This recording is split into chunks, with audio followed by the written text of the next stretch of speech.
Oke, saya mau ngomongin tentang jebakan sosial media yang bikin hidup saya kurang produktif. Dan video ini saya buat mulai sebelum dan sesudah mengurangi aktivitas saya di sosial media.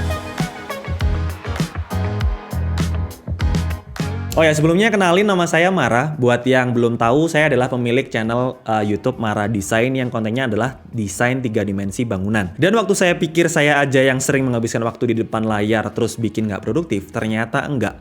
Karena waktu saya baca artikel di Kompas, yaitu We Are Social, ternyata rata-rata orang Indonesia menghabiskan waktu di depan layar smartphone adalah 8 jam 52 menit. Dan bisa jadi kita sampai begadang hanya untuk mainan sosmed. Terus saya mulai merasa ada yang hilang. Iya, yang hilang adalah waktu. Karena saya kerja mandiri, harusnya saya lebih bijak untuk atur waktu. Di sini saya mulai sadar untuk atur waktu lebih baik. Dan smartwatch adalah device yang menurut saya sekarang perannya semakin penting. Makanya smartwatch sekarang tuh menurut saya adalah device yang paling tepat buat kita yang sadar pentingnya manajemen waktu dalam satu hari. Supaya lebih produktif. Contohnya waktu pakai smartwatch kayak Huawei GT3 ini. Waktu saya fokus kerjaan project design, saya cukup lihat notifikasi dari smartphone saya di smartwatch ini. Dengan ukuran layar 46 mm, saya rasa sangat cukup untuk melihat isi chat. Kalau nggak penting, saya bisa balas nanti setelah saya kerja atau pekerjaan saya selesai. Tapi kalau memang benar-benar penting, saya bisa langsung gunakan smartphone saya. Dan yang saya rasakan emang kondisi tubuh saya lebih enakan kalau dibandingkan sebelumnya, di mana saya menghabiskan banyak waktu untuk mainin sosial media dan hanya diem duduk aja. Kalau pakai smartwatch kan bisa diingetin juga. Kita harus gerak atau harus bangun dan lakuin aktivitas lainnya. Terus kalau bangun pagi, saya juga bisa lihat kualitas tidur saya dengan sleep monitoring di Huawei GT3 ini. Buat kalian yang insomnia, bisa jadi kalian butuh smartwatch kayak gini buat terapi pribadi kalian. Kayak misalkan ngetahui waktu tidur kalian udah berkualitas ataupun belum. Terus buat saya yang tinggal sendiri di rumah, pakai Healthy Living Huawei ini udah berguna banget. Kayak bisa atur waktu minum air putih. Kemudian kontrol aktivitas kita, lihat jumlah langkah dalam satu hari, bernafas, bahkan tersenyum. Daily Smile ini emang sebuah fitur yang kelihatan sepele, tapi kalau kita gunakan semaksimal mungkin, ya bisa jadi membawa dampak yang bagus untuk kesehatan mental kita. Misalnya kita terlalu fokus waktu ngerjakan project, sampai lupa bercanda. Karena saking seriusnya, ya kita bisa manfaatin fitur Daily Smile, tinggal kayak selfie dengan ngikutin emoticon yang smiley-nya. Kita bisa senyum-senyum sendiri waktu lihat muka konyol kita. Ya pasti banyak lah dari kalian yang sering senyum-senyum sendiri waktu pakai mode selfie kamera kalian. Stres emang sering banget jadi masalah buat kita yang kerjain hal yang itu-itu aja di keseharian kita. Sama lah kayak komputer. Ibaratnya itu waktu kita stres tes, bagian prosesornya bakalan panas, kemudian produktivitas atau performanya bakalan turun. Sama kayak otak kita, waktu panas ataupun stres, ya produktivitas kita bakalan turun. Makanya saya bisa manfaatin fitur stress test di smartwatch ini untuk tahu tingkat stres saya secara real time. Ya ibaratnya kalau stres terlalu berlebihan bakalan bikin kita sakit. Makanya dengan smartwatch tuh kita juga bisa mengukur kayak misalkan kita lagi demam ataupun enggak dengan skin temperatur di fitur skin temperatur dari Huawei GT3 ini. Dan supaya nggak sakit, pentingnya kita sadar untuk selalu jaga kesehatan. Ya olahraga lah minimal.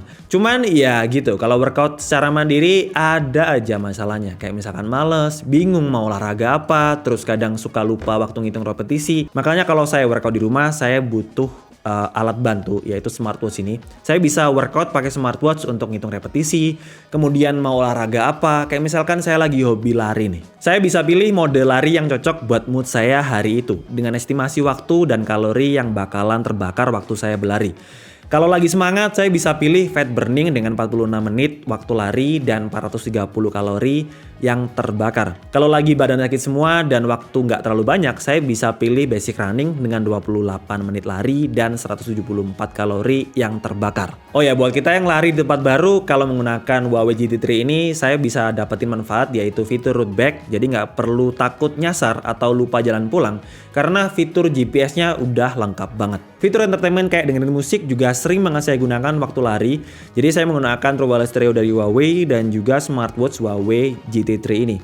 Dan saya bisa simpan musik favorit saya di smartwatch dengan 16 GB penyimpanan. Dan karena ini smartwatch bukan Apple, yang berarti kapasitas baterainya bisa banget saya andalkan. Jadi nggak perlu ngecas atau takut baterainya habis karena emang udah awet banget. Ada satu fitur olahraga lagi yang sering banget saya gunakan, yaitu skipping rope atau lompat tali.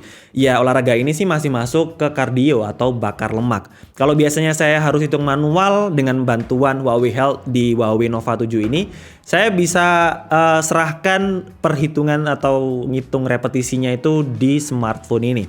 Jadi bisa ngitung kalori, kemudian repetisinya, ditambah lagi bisa ngitung detak jantung. Jadi tinggal saya lihat report dari workout saya, udah nyampe target atau belum. Nggak perlu ngitung manual ataupun ingat saya udah hitungan keberapa. Jadi itu menurut saya sangat gampang waktu kita pengen workout secara mandiri. Satu alat sejuta manfaat, itu menurut saya sebutan yang pas buat smartwatch kayak Huawei GT3 ini. Bisa buat ngeliat waktu dan atur waktu saya supaya lebih efisien dan juga produktif. Untuk entertainment saya bisa manfaatin juga dan hubungkan dengan mudah dengan Harmony OS dengan True Wireless Stereo dari Huawei ini juga. Cuman menurut saya ya perkembangan teknologi itu lebih baik kayak smartphone ini. Kayak misalkan layarnya dibuat semakin bagus supaya watch face-nya kelihatan lebih tajam dan style kita semakin menarik. Kemudian layarnya dibuat semakin besar supaya kita bisa lihat isi chat ataupun notifikasi lebih lega lagi. Ya paling enak itu masuk ke salah satu ekosistem, kayak misalkan ekosistem Apple atau ekosistem Huawei kayak gini dengan Harmony OS. Jadi kesimpulannya untuk video kali ini adalah buat kita yang kurang produktif atau kurang bisa mengatur waktu, sebenarnya kalian butuh device yang bisa membantu kalian mengatur waktu kalian supaya lebih efisien dan juga lebih produktif. Menurut saya dengan beli beberapa device kayak gini nggak ada ruginya sama sekali. Justru bakalan bermanfaat buat tetap bikin kita produktif dan taruh kayak misalkan ide ataupun jadwal yang udah kita buat yang secara otomatis bakalan diingatkan dengan beberapa bantuan device kayak misalkan smartphone ataupun smartwatch kayak gini. Dan yang paling penting kalian harus bijak menggunakan sosial media juga. Dan seperti biasa buat kalian yang punya pendapat sendiri ataupun pengen diskusi langsung aja tulis di kolom komentar. Dan segitu aja untuk video kali ini. Jangan lupa like videonya jika suka, dislike aja kalau kurang suka, dan tulis pendapat kalian di kolom komentar. Support terus DKD dengan cara subscribe. Sampai ketemu di video selanjutnya. Bye-bye.